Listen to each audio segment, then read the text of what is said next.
Hello, Sonia Gill here with another 2-minute top tip as we're now easing out of lockdown, and it feels appropriate to talk about difficult conversations about race and racism.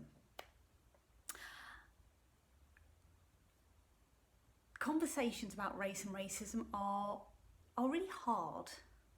They're often incredibly emotive for good reason, and they can feel quite uncomfortable. And both of those things I think are true whether you're a person of colour or not. Yeah, they're tough things to talk about.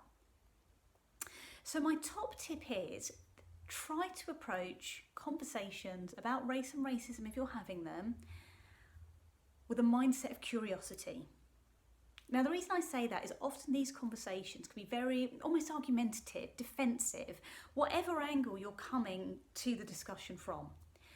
Whereas if we could go into these conversations with almost the mindset of I'm curious to understand, I'm curious to know why you think that, not in an argumentative way, but in an interested way, then we change our emotional state about the issue to one that's potentially more helpful, that allows for dialogue instead of almost kind of putting our views and potentially clashing.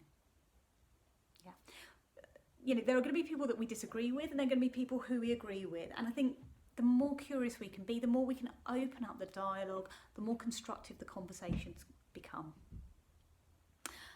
I hope that helps. It is a tough topic, I know that. I'd say it's one of the toughest, or it's in that realm of the toughest kinds of conversations you can have. If you have them, be curious, and I hope they go well and it becomes a really constructive and useful dialogue, no matter what position you start in and what position you end in when you go into that conversation.